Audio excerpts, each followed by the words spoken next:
hari ini aku lagi berkunjung ke salah satu tempat bersejarah di Majalengka nih, yaitu Gua Jepang yang terletak di Komplek Kodim Majalengka atau di Jalan Raya Abdul Halim, Kelurahan Tonjong, Kecamatan Majalengka, Kabupaten Majalengka. Kira-kira apa aja sih sejarah yang terukir di sini? Yuk ikuti aku untuk melihat dan mencari tahu sejarah dari tempat ini. Tahu gak sih kalian, gua ini itu bukan murni buatan Jepang loh.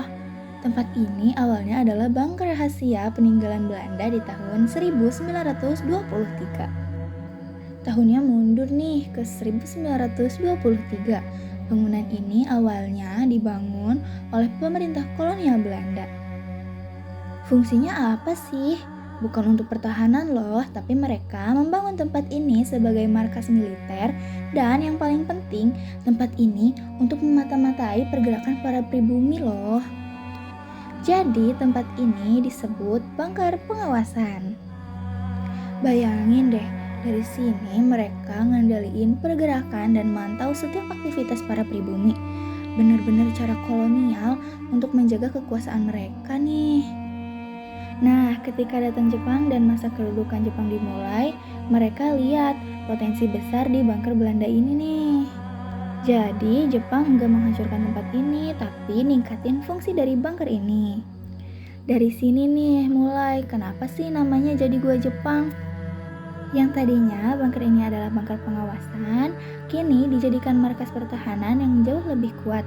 Tempat ini adalah tempat untuk menyimpan persenjataan mereka dan juga yang paling mengerikan adalah tempat ini menjadi tempat penahanan tawanan perang.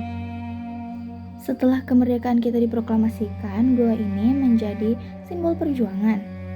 Tepat pada tanggal 24 Juli 1947, Tentara Republik Indonesia berhasil merebut dan menguasai bunker strategis ini. Ini adalah kemenangan besar loh. Sayangnya kegembiraan itu nggak bertahan lama nih teman-teman. Dalam upaya mereka merebut kembali Indonesia, Belanda melakukan agresi militer. Bunker ini kembali menjadi target. Belanda berhasil merebutnya kembali di tahun yang sama, yaitu 1947. Tempat ini benar-benar menjadi saksi bisu nih teman-teman. Saksi bisu dari tarik ulurnya kekuasaan yang menentukan nasib bangsa Indonesia.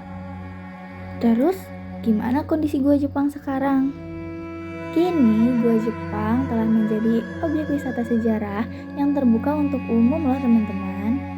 Kita bisa masuk, merasakan atmosfernya, dan merenungkan betapa kerasnya perjuangan para pahlawan kita. Tapi ada satu catatan yang penting nih teman-teman. Sayangnya, Gua Jepang ini belum resmi ditetapkan sebagai cagar budaya oleh pemerintah setempat. Akibatnya terjadi vandalisme. Penting banget nih buat kita semua untuk menjaga warisan sejarah agar anak cucu kita nanti juga tahu cerita ini. Nah, untuk jumlah gua atau bunker, kompleks ini secara keseluruhan terdiri dari 2 buah bunker atau gua. Setiap bunker memiliki 2 pintu, sehingga totalnya ada 4 pintu masuk atau keluar yang saling terhubung di dalam satu ruangan utama. Ukuran dari setiap bunker yaitu sekitar 4 x 4 meter atau 5 x 5 meter dan tinggi ruangannya sekitar 2 meter. Untuk pintu masuk, lebarnya sekitar 3 meter dan tinggi 2 meter. Jadi, itu dia sejarah lengkap dari Gua Jepang Majalengka, sebuah bunker Belanda yang diberi nama Jepang dan menjadi saksi perjuangan kemerdekaan kita.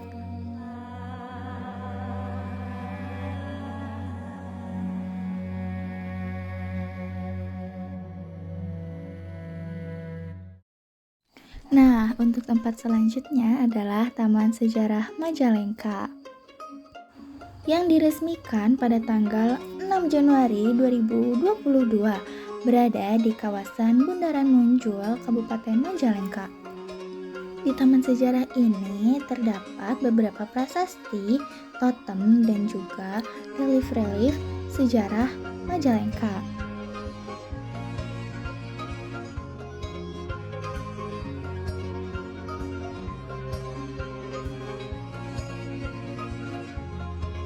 Nah, ini dia nih prasasti yang aku sebutkan tadi.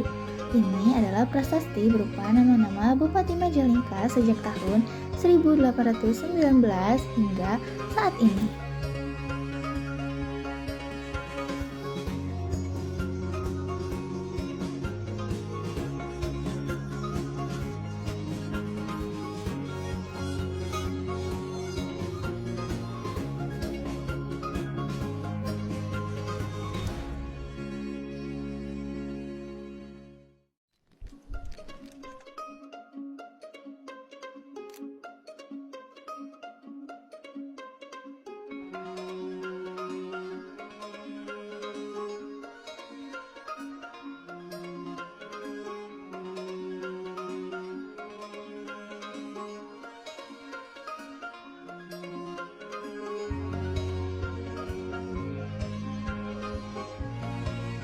Nah, di sini juga terdapat 6 totem. Totem yang disajikan berisi tokoh-tokoh penyebaran ajaran agama Islam di Majalengka.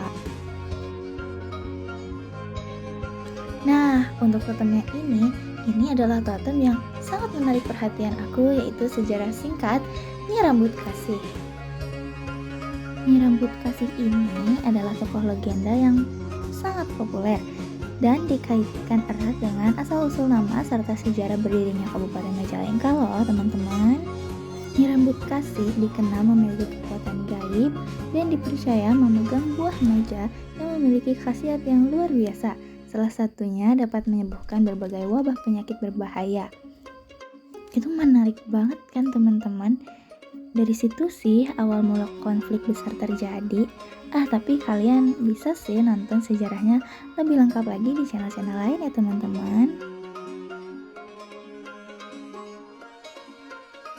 Nah, di sini juga terdapat relief-relief sepanjang 30 meter yang mencakup 6 segmen relief yang mengisahkan sejarah dari masa Kerajaan Talaga abad ke-14, perjuangan melawan penjajah Belanda, pembentukan Kabupaten Majalengka pada tahun 1815, perpindahan ibu kota, masa pemerintahan Bupati RAA Kertadiningrat, hingga pembangunan infrastruktur kolonial. Jadi, Taman Sejarah Majalengka ini jauh dari sekedar tempat nongkrong ya teman-teman. Ini tuh museum terbuka di mana kita bisa berinteraksi langsung dengan sejarah-sejarah Majalengka. Dari mulai relief perjuangan sampai ke tugu pengorbanan. Penting banget nih buat kita, khususnya generasi muda, untuk tahu dan menghargai sejarah. Goodbye's a bittersweet, but it's not the end. I'll see your face again.